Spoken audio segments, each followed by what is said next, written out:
Question class 10th की maths के book का जो चैप्टर है एरिया रिलेटेड टू सर्कल, उसी से रिलेटेड ये क्वेश्चन है। ये क्वेश्चन क्या कह रहा है, the perimeter of A sector of a circle of radius 5.2 centimetre is 16.4 centimetre, find the area of the sector.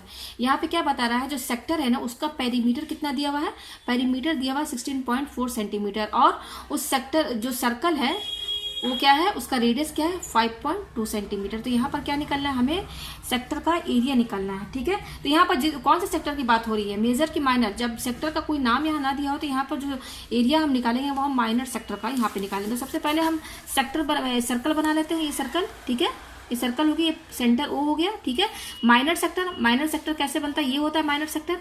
आप देख सकते हैं ओ ए बी, और यहाँ पे मैं पॉइंट देती हूँ कोई एक्स। ठीक है, तो ओ ए एक्स बी यही हमारा सेक्टर है, माइनर सेक्टर।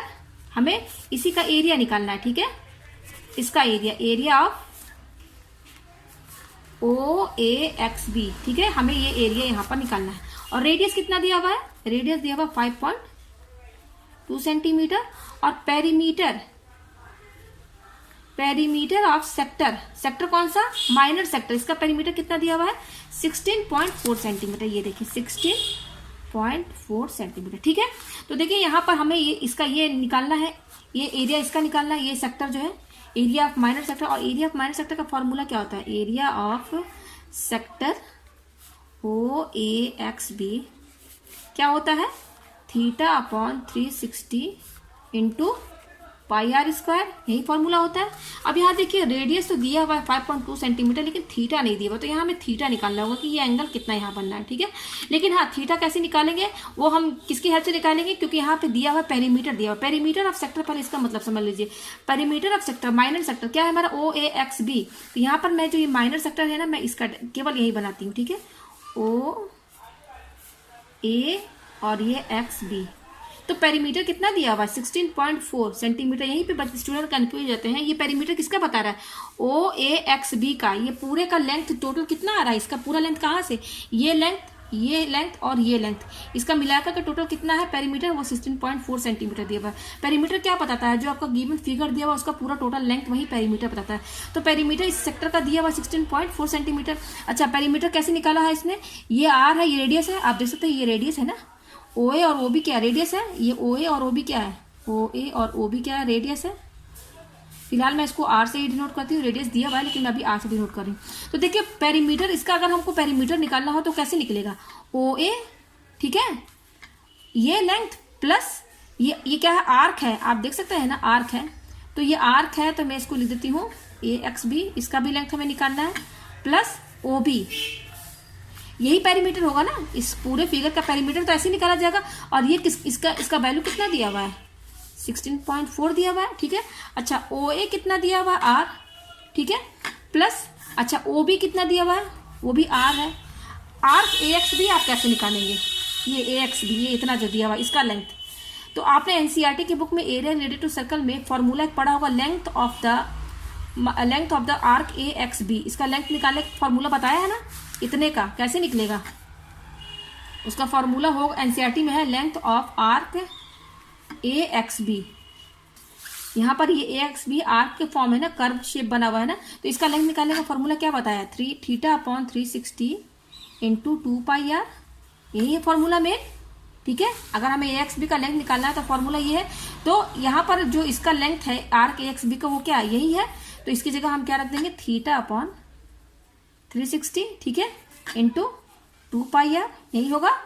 और ये किसके बराबर है 16.4।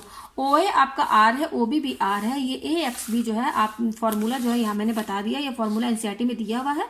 तो ये जो बताएगा ना, ये जो दिया फॉर्मूला, ये किसका लेंथ बताएगा, ए एक्स बी, देखिए ए एक्स बी इसका बताएगा लेंथ।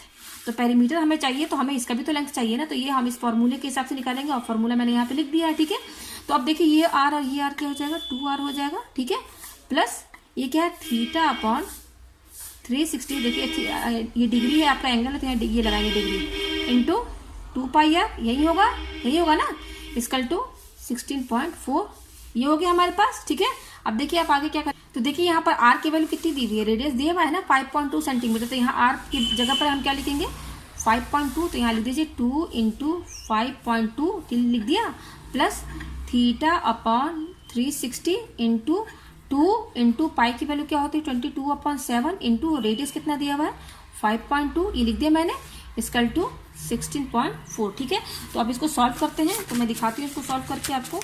तो देखिए मैं अलग से कर दे रही हूँ, यहाँ पे कर दे रही हूँ। ये हो जाएगा इंटू करने पर क्या होगा 2 2 जा 4 और 2 5 जा 10। ठीक है, और पॉइंट 1 के बाद आएगा 10.4 हो गया, 10.4 हो गया, प्लस ये क्या हो जाएगा हमारा, देखिए यहाँ से कुछ कैंसिल नहीं होगा यहाँ पर, तो इसको जस्ट इंटू करते हैं थीटा अपॉन 360 इंटू, और ये क्या है हमारा 2 2 जा 222, ये क्या हो जाएगा 44, 2 इंटू 22 44 इंटू 5.2/7 इसकल टू 16.4, ये आया हमारे पास।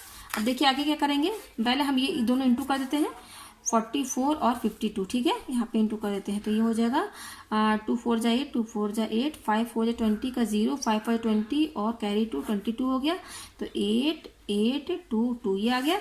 तो चलिए यहाँ पे लिखते हैं 10.4 प्लस थीटा अपॉन 360 इंटू, ये दोनों इंटू करने पर कितना आ रहा है, ये आ रहा है, और पॉइंट 1 के बाद यहाँ लगा दीजिए आप, तो ये हो जाएगा 228.8/7 इसकल टू, ये क्या दिया हुआ है 16.4 दिया हुआ है। ठीक है, तो ये 10.4 को हम इधर लेकर जाएंगे। ठीक है, तो ये वाली टर्म यहीं पे रहेगी, theta upon 360 into 228.8/7 is equal to 16.4, और ये इधर है, इधर आएगा तो क्या हो जाएगा माइनस में हो जाएगा, हो गया हमारे पास। तो ये हो जाएगा theta upon 360 into 228.8/7 is equal to, देखिए माइनस कर दीजिए तो क्या हो जाएगा, माइनस करने पर ये आपका आएगा 6। ठीक है, ये आ गया हमारे पास 6 आ गया। अच्छा, अब क्या करेंगे हम, इसको अब हम क्या लिखेंगे, ये हो गया हमारा, इसको 6/1 कर लेते हैं हम। ठीक है, तो इसको हम ऐसे लिख सकते हैं 228.8 थीटा, जस्ट ऊपर न्यूमरेटर इंटू कर दिया तो ये आएगा अपॉन, ये क्या है 7 इंटू 360। ठीक है, इसकल टू 6/1। तो अब हम क्या करेंगे, क्रॉस मल्टीप्लाई करेंगे, तो क्रॉस मल्टीप्लाई करने पर ये वाली टर्म इससे इंटू हो जाएगी 1 से, तो क्या हो जाएगा 228.8 थीटा इसकल टू, ये हो जाएगा 6 इंटू, ये 6 जो है इससे इंटू हो जाएगा 7 इंटू 360 डिग्री, यही होगा हमारे पास। अब यहाँ से हम थीटा की वैल्यू निकाल लेते हैं, तो थीटा क्या हो जाएगा, हमें थीटा ही तो चाहिए ना, थीटा देखिए थीटा के साथ ये नंबर इंटू में, तो ये इधर चला आएगा डिवाइड में इसके, तो 6 इंटू 7 इंटू 360 डिग्री अपॉन, और ये डिवाइड में चला आएगा, ये आ गया हमारे पास, ये आ गया ऐसे, ये 360 डिग्री है, ये थीटा हमारे पास यहाँ पर आ चुका है। तो अब हम इसको ऐसे ही रहने देते हैं। अब हमें क्या निकालना है, यहाँ पर देखिए क्वेश्चन क्या बोल रहा था, find the area of the sector, तो एरिया ऑफ माइनर सेक्टर हमें क्या निकालना है, इसका एरिया निकालना है, तो ये माइनर सेक्टर बनना है। तो एरिया ऑफ माइनर सेक्टर का फॉर्मूला क्या होता है, एरिया ऑफ माइनर सेक्टर का फॉर्मूला क्या होता है, वो होता है हमारा theta upon 360 into pi r square, radius दिया हुआ थीटा भी देखिए हमने यहाँ पर ये निकाल लिया है, तो जस्ट यहाँ पर क्या करते हैं वैल्यू पुट कर देते हैं। तो हमारा फॉर्मूला क्या है, थीटा अपॉन 360, थीटा कितना ये है 6 into 7 into 360 degree upon 228.8 into, और ये थीटा की वैल्यू हो गई अपॉन डिवाइडेड, ये कितना दिया हुआ है 360 डिग्री, देखिए 360 डिग्री दिया हुआ है ना, जस्ट यहाँ पर थीटा की वैल्यू ये आई है, मैंने यहाँ पे रख दिया है, ये रख दिया इसकी जगह, फिर अपॉन 360 इंटू क्या बोल रहा है, इंटू ये हटा दीजिए पाई आर स्क्वायर, पाई की वैल्यू क्या है 22/7 इंटू, और रेडियस कितना दिया हुआ देखिए 5.2, तो 5.2 का होल स्क्वायर। अब इसको चलिए सॉल्व करते हैं, तो ये हो जाएगा 6 इंटू 7 इंटू ये क्या 360 डिग्री है। ठीक है, अच्छा ये 360 डिग्री है तो इसको अपॉन 1 भी कर सकते हैं। ठीक है, अच्छा ये नीचे इसके डिवाइड में क्या है 228.8, अब ये जो बड़ा वाला डिवाइड इसको इंटू करेंगे तो ये क्या होगा ऊपर नीचे हो जाएगा, तो ये 1 अपॉन 360 डिग्री हो जाएगा ना, ये ऊपर नीचे जब इसको इंटू में करेंगे ये हो गया इंटू 22/7 इंटू ये 5.2 है ना होल स्क्वायर है, तो इसको 2 बार इंटू कर लेते हैं, तो 52 और 52 2 2 4 2 4 10, और ये हो गया 5 2 10 5 5 25, तो ये 26, यानी कि 4 2 2 4 2 5 10 5 2 10 5 5 2 10, हाँ सही है 0 7 2, ये आ रहा है 2704, और क्योंकि 2 बार इंटू कर रहे हैं तो 2 के बाद पॉइंट लगेगा, तो 27.04 हो गया, ये हो गया हमारे पास। देखिए ये 360 कैंसिल हो गया, तो क्या बच रहा है, ये 7 और ये 7 कैंसिल हो गया। ठीक है, तो क्या बच रहा है 6 इंटू ये देखिए 22 इंटू, और ये क्या है 27.04, 6 बच रहा है 22 और ये बच रहा है, और नीचे क्या बच रहा है 228.8 ये बच रहा है हमारे पास। अब इसी को हमें सॉल्व करना है, ठीक है। तो चलिए सॉल्व करते हैं, हम इसका पॉइंट हटा लेते हैं, ठीक है। तो देखिए 6 × 22 इंटू इसका जब पॉइंट हटाएंगे तो क्या होगा 2704, पॉइंट हटाएंगे तो नीचे क्या आ जाएगा 100 आ जाएगा, आ जाएगा ना अपॉन, और ये हो जाएगा 228 इसका भी पॉइंट जब हटाएंगे देखिए 2288 यहाँ लिख दिया, तो ये क्या है पॉइंट के बाद एक नंबर है तो 10 हो जाएगा। ये जस्ट पॉइंट हटा दिया है, इसको डिवाइड बाई 10 कर दिया है।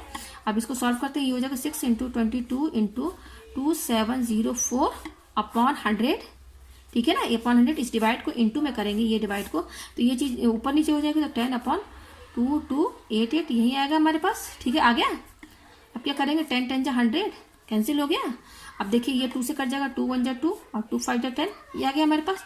तो ऊपर क्या बच रहा है 6 × 11 इंटू 2704 अपॉन, और नीचे क्या बच रहा है 5 × 2288 ये बच रहा है। इसको हम और कैंसिल कर देते हैं, 2 से काट सकते हैं, 2 1 जा 2, 2 3 जा 6, 2 5 जा 10, 2 2 जा 4 ये आ गया, ठीक है। और ये 2 1 जा 2, 2 1 जा 2, 4 जा 8, 2 4 जा 8, अगेन 2 से कटेगा तो ये हो जाएगा 2 6 जा 12, और यहाँ आया 2 7 जा 14, 2 6 जा 12, फिर 2 से कटेगा 2 5 जा 10, तो 2 7 जा 14, 2 2 जा 4 अगेन कटेगा, तो 2 3 जा 6, फिर ये 2 3 जा 6, 2 8 जा 16, ये भी 2 से कटेगा, 2 2 जा 4 और 1 आया तो 2 8 जा 16, 2 6 जा 12, अगेन 2 से काटिए, 2 1 जा 2, 2 6 जा 12, 2 9 जा 18, ठीक है। 2 1 जा 2, 2 6 2 9 जा 18, ये भी 2 से काट दीजिए, 2 1 जा 2, 2 4 जा 8, 2 3 जा 6 ये है हमारे पास।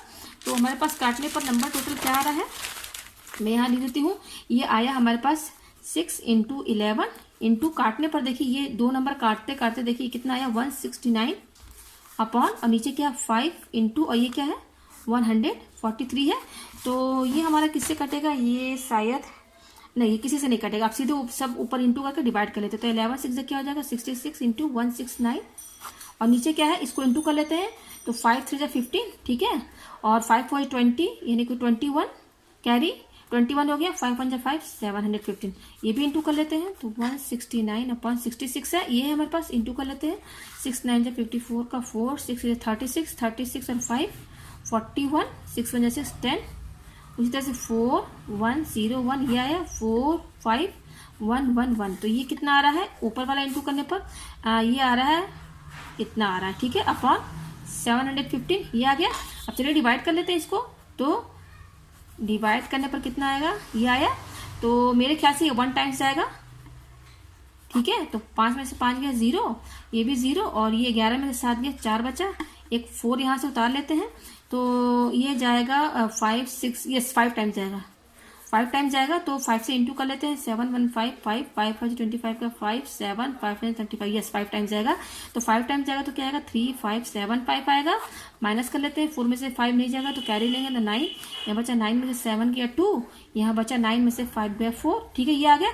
तो अब यहाँ क्या करेंगे पॉइंट लगा के 0 कर देंगे, तो ये इतना आ रहा है इतना आ रहा है, तो ये किस टाइम जाएगा 7 1 5 6 टाइम जाएगा, 6 5 जा 30 का 0, 9 6 7 जा 42 यस 6 टाइम जाएगा, यस 6 टाइम देखिए कैंसिल होकर 0 हो गया। तो देखिए कितना आंसर आ रहा है इसको काटने पर 15.6, और क्योंकि रेडियस सेंटीमीटर में था और हम एरिया निकाल रहे हैं तो ये सेंटीमीटर स्क्वायर होगा। तो देखिए यहाँ पे पूरा डिवाइड हो गया, यहाँ 0 हो गया, आंसर हमारा आ रहा है 15.6 सेंटीमीटर स्क्वायर। कहने का मतलब ये जो हमारा फॉर्मूला यहाँ ये आया है find the area of the sector, ये जो बता रहा है इसका एरिया आया है, इस वाले का माइनर सेक्टर का कितना आया है यहाँ पर वो मैंने आपको सामने पूरा कैलकुलेट कर दिया, वो आया 15.6 सेंटीमीटर स्क्वायर। तो देखिए रिमाइंडर 0 हो गया, अगर आप सही से करेंगे तो आपका कैलकुलेशन भी सही आएगा। थोड़ा लंबा कैलकुलेशन था लेकिन सही से करेंगे तो आंसर जरूर आपका आ जाएगा।